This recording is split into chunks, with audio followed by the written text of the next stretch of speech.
औकात। एक समय की बात है, एक शहर में एक लालची और अमीर सेठ रहता था। अपनी विशाल संपत्ति के बावजूद वो हमेशा अधिक पैसा कमाने के तरीके सोचा करता था और किसी भी चीज को बेचते और खरीदते समय दुकानदार से तोल मोल को लेकर बहुत बहस करता था। एक दिन उसका ध्यान अपने पुराने सामान, कपड़े और कबाड़ की ओर गया, जो उसके भव्य हवेली के कबाड़ खाने में पड़ा था।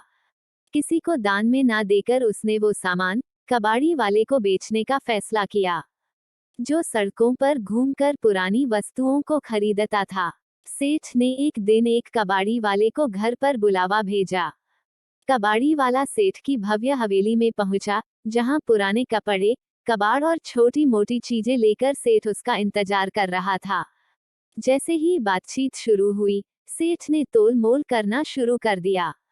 गरीब कबाड़ी वाले ने सेठ से ज्यादा बहस ना करते हुए सारा कबाड़ खरीद लिया और सेठ को पैसे देकर चलने लगा।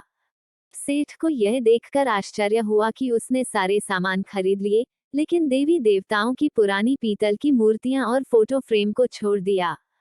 तुरंत सेठ ने आवाज लगाकर कबाड़ी वाले को बुलाया। कबाड़ी वाला सर पर सामान उठाए वापस सेठ के पास आया। सेठ ने घुड़कते हुए पूछा, क्यों रे, ये पीतल के कबाड़ छोड़कर जा रहा है?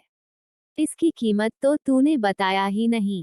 कबाड़ी ने सर से कबाड़ की गठरी उतारी, झुककर भगवान की मूर्तियों को उठाया और आदर से एक एक मूर्ति और फोटो को सर माथे पर लगाते हुए वापस मेज पर रखते हुए सेठ से कहा, सेठ जी, ये देवी देवताओं की मूर्तियों और तस्वीरों को बेचने की आपकी औकात हो सकती है, लेकिन मेरी औकात नहीं है कि मैं इन्हें खरीद सकूं।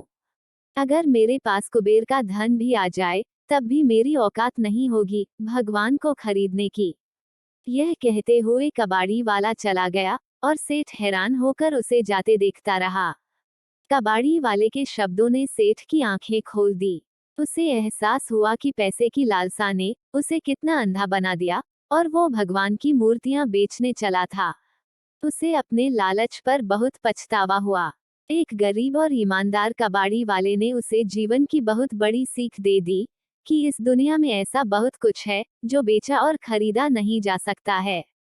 सेठ ने भगवान की प्रतिमाओं को उठाकर अपने मंदिर में रख दिया और अपने लालची सोच के लिए ईश्वर से माफी मांगते हुए फिर कभी लालच ना करने की कसम खाई।